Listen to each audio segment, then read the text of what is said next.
আমার তো মাথায় আসছে না এই মেয়ের মধ্যে কি দেখে তুই যে এত মুগ্ধ হয়ে গেলি।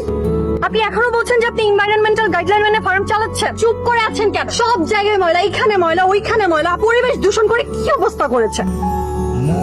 বনু বিবি, আমি বলছিলাম কি, খবরদার যদি আমাকে আর বনু বেবি বলে ডেকেছেন। আপনি এখানে দাঁত খেলে হাসছেন কেন? যান ওগুলো পরিষ্কার করেন, বোতল উঠান, এগুলো উঠান, সব উঠান। বনু বিবি আবার মানে বলছিলাম কি, ও আমার হ্যাঁ জানি তো, আপনার সব থেকে ভালো কর্মচারী, খুব সিনসিয়ার। ও একটু শহরে গিয়েছিল বলে এই ঝামেলাগুলো হয়েছে। তো যান সব সাফ করুন। দাঁড়িয়ে আছেন কেন?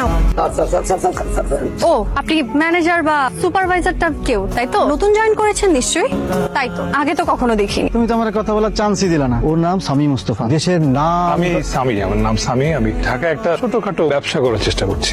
আমি হচ্ছে আমার ইউনিভার্সিটির বড় ভাই, ওনার কাছে আসি আসলে একটা ব্যবসা যদি কোনোভাবে উনি আমাকে ধরিয়ে দিত। আপনাকে দেখে মনে হয় উনি আমার মান্য টান্য করে। যদি আপনি একটু বলে দিতেন আমার জন্য যদি সে কিছু একটা করতো প্লিজ। কে উনি? খুবই ফালতু একটা লোক, ওনার থেকে যত পারবেন দূরে থাকবেন।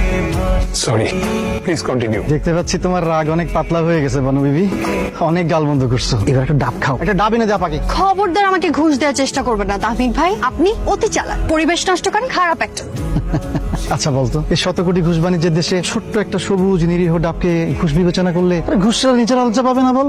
ওই দেখো ওয়েস্ট ম্যানেজমেন্ট তথা আরবরি প্রজেক্টের কাজ চলছে। তুমি তো না জেনে শুনে আমাকে গাল মন্দ করে একদম ধুলায় মিশাই দিলা। ডাব কিন্তু আপনি খেতেই পারেন, আফটার অল গলার উপর একটু প্রেশার গেল তো। আপনি কি আমার সাথে রসিকতা করার চেষ্টা করছেন? অবশ্য করবেনই তো, তাহমিদ ভাইয়ের চালা বলে কথা। আপনারা মনে হয় ওসব ছাড়া আর কিছু জানেন না। তুমি আমাকে জানো তোমার লোক ভাবতে পারো বনু বিবি, আমি কিন্তু বায়োটেকনোলজিতে মেরিট নিয়ে পাশ করা। আর ওর ফ্যামিলি ওই middle class, lower middle class family যা হয় আর কি, দিন শেষে পড়ালেখাটাই শেষ সম্ভব। সর্বোচ্চ বেশি খাই দিল নাকি? আপনাকে ওসব পরিষ্কার করতে বলেছে বলে আপনি কিছু মনে করেননি তো? একটু কি মনে করা উচিত না? এখন তো নিজের পরিচয়ও দিচ্ছেন না, এতটা তুচ্ছ করছেন আমাকে। আমার নাম চুপ কথা, আমি এখানকার পরিবেশ কর্মী। ওহো, এতক্ষণে বনবিবি নামে তাৎপর্য বুঝতে পারলাম। তুমি কিন্তু একটা জিনিয়াস।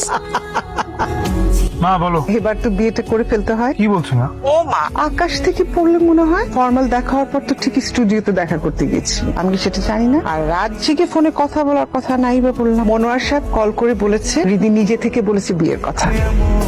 এদিকে যাচ্ছিলাম, দেখলাম আপনি বেশ আয়েশ করে চা খাচ্ছেন। বিরক্ত হলেন? বিরক্ত কেন হব? বিরক্ত না হলে তো চা অফার করতেন। এখনো ঠিক মতো বসেনও নি, কথা নাই বার্তা নাই, বলবো চা খাবেন। মামা একটা চা দেন, কড়া লিকার, একটু কাঁচা পাতিও দিয়ে দেন। কেমন চা খেতে পছন্দ করি এটা তো জিজ্ঞেস করলেন না। যেহেতু আপ্যায়নটা আমি করছি, সুতরাং আমার টেস্টি আপনাকে গিফট হবে। খাচ্ছে না মোটামুটি চেয়েছি। আচ্ছা, আপনি কি সবসময় এরকম আক্রমণাত্মক?